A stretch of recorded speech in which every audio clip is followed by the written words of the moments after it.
안녕하십니까. 최진우의 세상 사는 얘기입니다.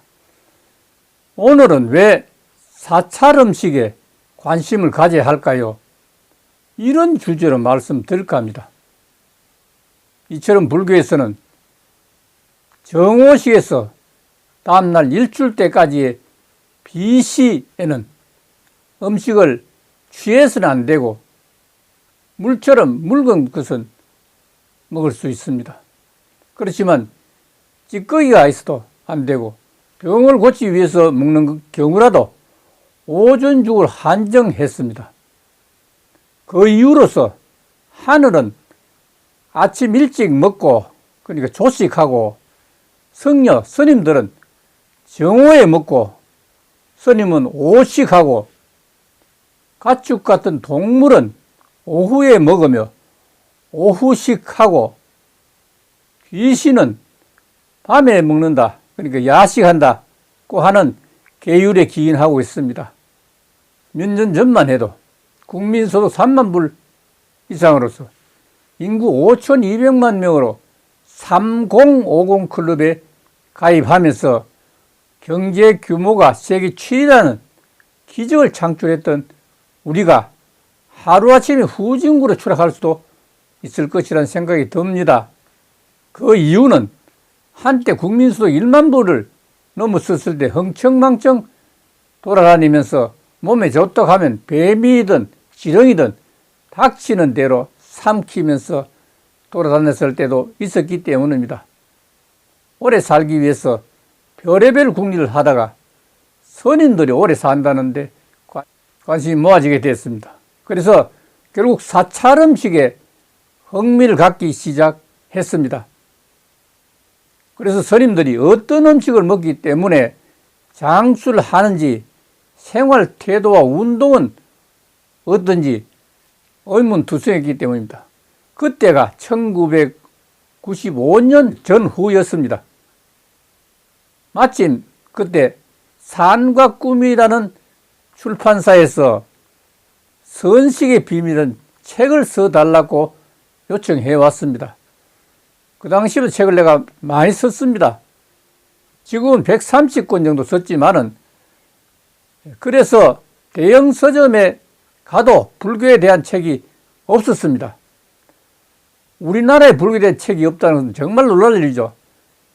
일제 30년 동안에 일본이 불상 커서 못 가져가도 책은 가져갈 수 있기 때문에 문제가 되죠.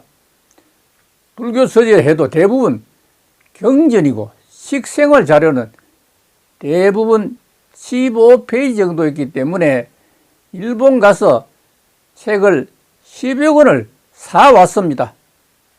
그리고 소설가 이청 선생과 함께 사찰에서 자료를 수집하고 이야기하면서 1년에 걸쳐 지난 20여 년 동안 노화의 메커니즘 구명과 노화와 장수에 대한 연구를 해왔기 때문에 스님들의 건강 장수 비결에 대해서 자주 질문을 받기도 해서 관심을 갖고 있었습니다. 그 이유는 스님들이 장수한다는 사실 때문이었습니다. 그래서 소설가 이청 선생과 함께 통도사, 해인사, 동화사, 법무사 등의 사찰과 해운정사 등의 선사를 찾아다니면서 스님들과 얘기도 하고 들으면서 했지만은 그래도 뚜렷한 답을 찾을 수가 없었습니다. 한 가지 분명한 사실은 오신채, 그러니까 마늘, 파, 부추, 달래, 홍거 이런 채소는 사용하지 않고 소식한다는 것뿐이었습니다. 스님들 적게 먹는다. 그것도 하루 한 끼죠. 소식이라는 것은 변변찮은 음식을 말하고 소식은 그것도 적게 먹는다 이렇게 됩니다. 스님들은 하루 한 끼 정오식밖에 안 하기 때문에 그 밖에는 음식은 전혀 못 먹습니다. 중생의 고통을 제도하기 위해서 선사에서 참선에 방해가 되는 스님들이 음식에까지 신경을 쓸 여유가 없었습니다. 그저 연명하기 위해서 먹는 흉내를 낸다고 하는 표현이 그럴지도 모릅니다. 난 이청 선생과 한 2달 동안 틈만 나면 돌아다녔으니까 말입니다. 그렇게 노력한 결과 충분한 자료로서 삶과 꿈 출판사에서 요구했던 대로 1년 만에 1998년 선식의 비밀 책을 집필해서 대흥행을 이뤘던 생각이 납니다. 바로 이 책입니다. 선식의 비밀. 되죠? 이 책. 이 책이 바로 선식의 비밀입니다. 삶과 꿈이란 출판사에서 만든 얘기죠. 이 책이 460페이지 되니까 대단한 거작입니다. 결과적으로 하루 한 끼라는 일식에 동물성 단백질은 육식을 하지 마라 하는 건 원래 불교의 금기식으로 되어 있기 때문에 지나친 영양 결핍과 영양의 불균형으로 가장 많이 손상되는 부분이 간입니다. 그래서 간은 몸의 생리대사에 필요로 하는 수많은 효소와 호르몬 등 생리 활성물질을 생산한 장기일 뿐만 아니라 또 여러 가지 몸에 들어오는 해독 기능을 담당하는 주요한 기관이기 때문에 매우 중요합니다. 그러니까 간장병으로 고통받고 있다는 사실이 되겠습니다.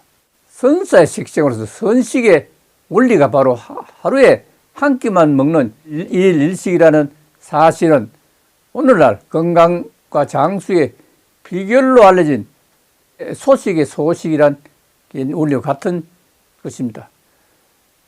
소식의 연구를 위해서 미국 샌 앤토니오 시의 텍사스 과대학에서 오화 연구를 한 적이 있습니다. 85년부터 2년간 했습니다.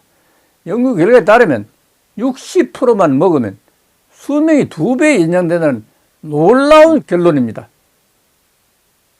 나는 2년 동안 강의했지만은 한국계 미국인인데 유병팔 교수가 중심이 돼가지고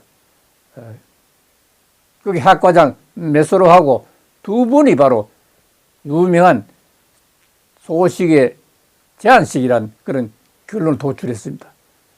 10년 만에 같은 실험을 되풀이했다는 얘기입니다. 이걸 푸드 리스트릭션이라고 부릅니다. 그래서 식을 제한한다 이런 얘기죠. 그래서 이걸 복육분 천수라는 말도 됩니다. 왜냐하면 60% 먹으면 수명이 2배 연장됐다는 얘기입니다. 정확한 얘기입니다.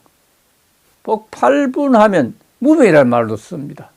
병이 악날 정도라니까 음식 줄이는 게 그렇게 중요합니다.